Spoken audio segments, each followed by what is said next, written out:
दरअसल ट्रंप का कोई स्थायी स्टैंडर्ड नहीं है। वो अपना फायदा देखकर स्टैंडर्ड बनाते हैं, फिर उसे बदल देते हैं। इसलिए आज ट्रंप के लिए जो स्टैंडर्ड होता है वो कल नहीं होता है। सिर्फ ट्रंप ही ऐसा नहीं करते हैं, यूरोपीय देश भी अपने फायदे के लिए यही काम करते हैं। मित्रों, ट्रंप और यूरोप का डबल स्टैंडर्ड आर्थिक लाभ हानि को देखकर तय होता है, लेकिन बांग्लादेश में मोहम्मद यूनुस की सरकार धर्म देखकर अपनी कार्रवाई का स्टैंडर्ड तय कर रही है। यहां हिंदुओं को दूसरे दर्जे का नागरिक बना दिया गया है। कट्टरपंथी धर्म देखकर चुन चुनकर हिंदुओं की हत्या कर रहे हैं। बांग्लादेश में जिंदा रहने के लिए हिंदुओं से जजिया कर वसूला जा रहा है। इसलिए आज हम बांग्लादेश के नए औरंगजेब मोहम्मद यूनुस के जजिया वाले मॉडल का विश्लेषण करेंगे।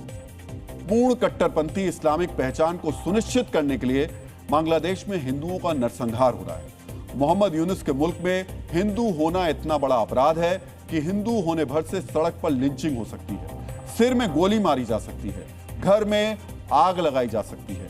318 साल पहले औरंगजेब के राज में हिंदुओं की जो स्थिति थी, वही स्थिति आज 2025 में अब तो जो है वो बांग्लादेश में हो चुकी है। पिछले 24 घंटे में बांग्लादेश के जेसोर जिले में हिंदू पत्रकार और व्यापारी राणा प्रताप बैरागी को दिन दहाड़े 3 गोलियां मारकर गला रेत दिया गया। उनका अपराध यही था कि वो हिंदू थे।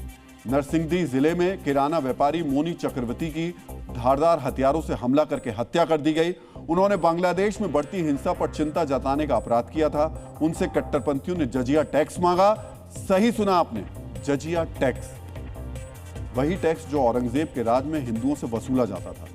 कट्टरपंथियों ने कहा था जजिया टैक्स दो नहीं तो मार देंगे। मोनी ने जिंदा रहने के लिए जजिया टैक्स तो दे दिया, लेकिन जान नहीं बच पाई क्योंकि वो हिंदू थे। यानी मित्रों, अपने आक्रोश को नियंत्रित कीजिएगा, क्योंकि अब जो हम बताने जा रहे हैं वो जघन्य अपराध नहीं, पाशविकता की पराकाष्ठा है। खुलना में एक हिंदू विधवा महिला से सामूहिक बलात्कार किया गया, उसके बाल काटे गए और पेड़ से बांध दिया गया। ये वही औरंगजेब वाला नफरती मॉडल है जो एक असहाय स्त्री को भी इसलिए प्रताड़ित करता है क्योंकि वो हिंदू है। कुरीग्राम जिले में महिला जिला आयुक्त अन्नपूर्णा देवनाथ को धमकी मिल रही है। अन्नपूर्णा ने जमाते इस्लामी के उम्मीदवार का नामांकन रद्द कर दिया था।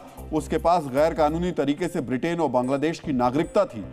जमात के कट्टरपंथी अन्नपूर्णा को जान से मारने की अब धमकियां दे रहे हैं। धार्मिक विद्वेष, असहिष्णुता, नफरत जैसे शब्द इस पाशविक प्रवृत्ति की पहचान बताने में समर्थ बिल्कुल भी नहीं।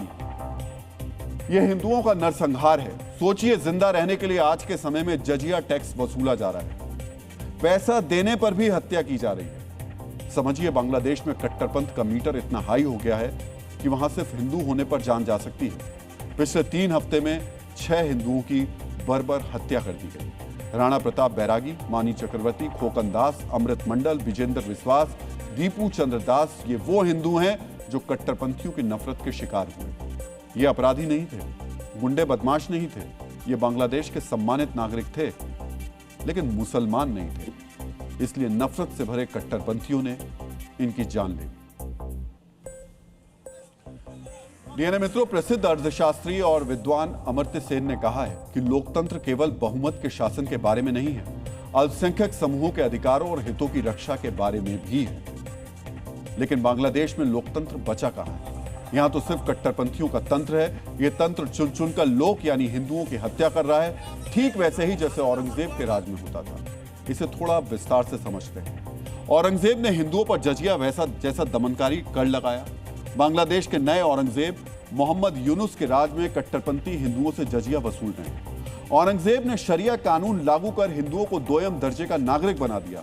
बांग्लादेश में भी कट्टरपंथी ईशनिंदा का दुरुपययोग कर हिंदुओं को निशाना बना रहे हैं। औरंगजेब ने काशी, विश्वनाथ, मथुरा में कृष्ण जन्मभूमि समेत हजारों मंदिर तोड़े। बांग्लादेश में 2 साल में 152 से ज्यादा हिंदू मंदिरों पर हमला किया गया। औरंगजेब के राज में हिंदू धर्मगुरुओं और सामाजिक नेताओं की चुन चुनकर हत्या की गई।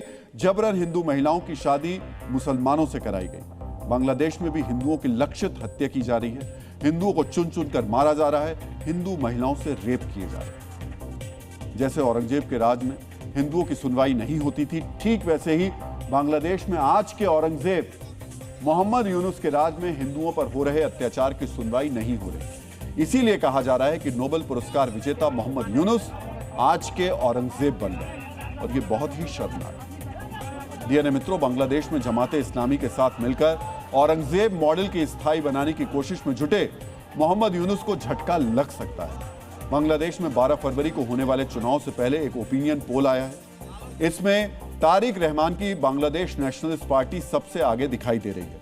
सर्वे के मुताबिक करीब 70% मतदाता बीएनपी के पक्ष में नजर आ रहे हैं। जमाते इस्लामी को केवल 19% समर्थन मिलता दिखाई दे रहा है। शेख हसीना सरकार के खिलाफ हुए छात्र आंदोलन से उभरी नेशनल सिटीजन्स पार्टी को सर्वे में सिर्फ 2 से 2.5% ही समर्थन दिखाई दे रहा है। यानी बांग्लादेश में जमाते इस्लामी को सत्ता दिलाने का मोहम्मद यूनुस और पाकिस्तान का प्लान फेल होता नजर आ रहा है।